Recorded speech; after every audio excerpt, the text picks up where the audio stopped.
Probably my favorite part of history to learn about is feudal Japan. There's so many interesting people and events from this time, and to me, samurai are just like some of the coolest warriors. Though there has been a fair few fighting games focusing on combat with weapons, not so many are focused on samurai, which makes sense. It's easier to develop more unique gameplay styles for different characters, using different weaponry from around the world, the way it's seen Soul Calibur, for example. But for this, I'm gonna stick to games that focus on samurai and ninja stuff. It's gonna be a bit rambly, I just want to gush about some good games and hopefully you'll enjoy it. Maybe even check some of them out. First, I want to give a quick shout out to Bushido Blade, specifically the first game, which I much prefer. If you want a slow-paced but intense fighter, where either opponent's life could end at any time, this is the game for you. Not having any life bar or UI, and having most heavy attacks instantly kill, it's really unique. All the weapons and characters feel different and incredibly satisfying. Never knowing when a fight's going to end, or having your arms or legs injured and barely being able to fight back, but still pulling out that win, it's something else. I covered this series in a different video, so I won't go too deeply into it here, but I'll link the video here if you want to check it out. I do also want to talk a little more in depth about the versus mode in Way of the Samurai 1 for the PlayStation 2.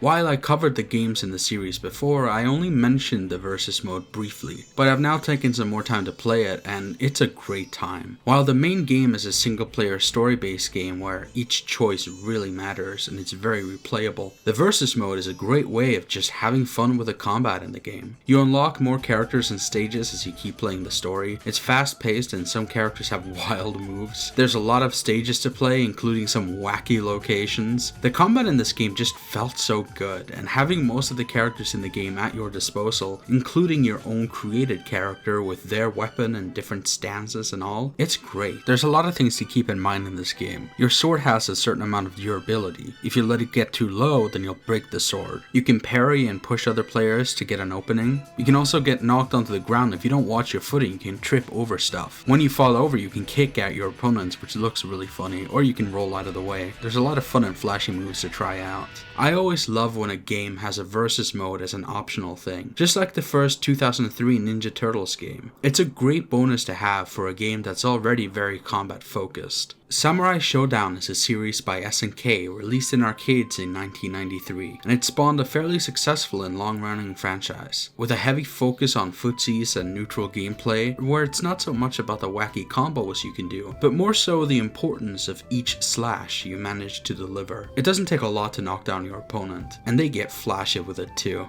sometimes even slashing their enemies in half if you finish it with a heavy attack. While the games are not in chronological order, the story is a fairly enjoyable one, even if you gotta really go out of your way to properly learn it. The characters are vibrant and varied, and different playstyles that are just so much fun to mess around with. The most popular games in this franchise are Samurai Shodown 4 and 5 Special, as well as the game only called Samurai Shodown, which released in 2019 and is currently the latest in the franchise. I'm showing off 4 here because I got it for the Sega Saturn. The basics of the lore is that Ambrosia, the Dark Lord of the Demon Realm, wants to be reborn, and he gives various people powers if they follow him and work to release him, the most iconic of which is Amakusa. He appears as the main antagonist in many of the games. His design is just fabulous. A good way to get the gist of the story is to play the Samurai Shodown RPG, which recently got a translation, and just go through all the intros of every character. It shows you a lot of what you need to know. The rivalry between Haomaru and Genjiro, the tragedy of Nakaruru and Rimururu. There's so much to see here. A lot of the characters are based on real historical figures, like the series version of the famous Hattori Hanzo. There is actually a movie based on the series, but the lore is completely different, and in my opinion much worse. Though I thought Amakusa was really cool in it.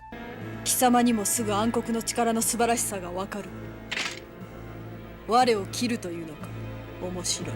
But it's not really worth watching. There was also a 2-part OVA released on Laserdiscs of all things, and while it's really good, much of it doesn't make sense unless you read the lore behind Samurai Shodown 64, which no, was not a Nintendo 64 game, but released on the Neo Geo 64 arcade hardware. It also got a port to the Neo Geo Pocket of all things, though it was called Samurai Shodown 2, which is confusing because, like, I get it, it's because it was the second Samurai Shodown game on that system, but it makes it weird since there's already a Samsho 2, so you'd think it was a port of that game. But anyways, if you want to get into the series, please give it a go. It's a real great time. The Last Blade was also made by SNK, though while Samurai Shodown takes place in the late 1700s, The Last Blade takes place in the 1860s, at the tail end of the samurai's time. The lore is very intricate. I found this amazing video by Shoryu Game. He does a great job breaking it down. It's a very somber series of games, and it only had 2 main entries as well as a Neo Geo Pocket game. I've got The Last Blade 2 here. The animated intros for each stage are so cool. The backgrounds in general are just gorgeous. It's some of my all-time favorite pixel art, and the characters are so great. It's more combo-centric and a little more traditional, but the weight and pace of everything feels stellar. It's fast, and it's such an immensely satisfying experience, and I love the heavy slashes and how they lead to kills on most characters except for Akari, where you just slash a fake and then she gets annoyed for losing the fight and leaves. Despite the game being very somber and serious, there's a lot of silly characters and moments in it that I just think are great. A lot of the characters' stories are tied around being out for revenge or getting answers to grief. It's a moody fighter, and I really dig that. Something fun was seeing Hibiki from The Last Blade featured in the latest Samurai Shodown game, even though they're almost 100 years apart. It was a DLC character and a pretty fun choice for a guest character to have. I hope we can see a 3rd installment in the Last Blade series someday, but if not, at least what we got is really great, and the lore ends on a really good note. A pretty satisfying conclusion to the story of the franchise. And that's all I got for you this time. I could talk about more stuff like For Honor or other games that feature samurai, but I wanted to stick to the more traditional fighting games that interested me the most. If you've got any suggestions or recommendations though, I'd love to hear it. Anyways, thanks for watching.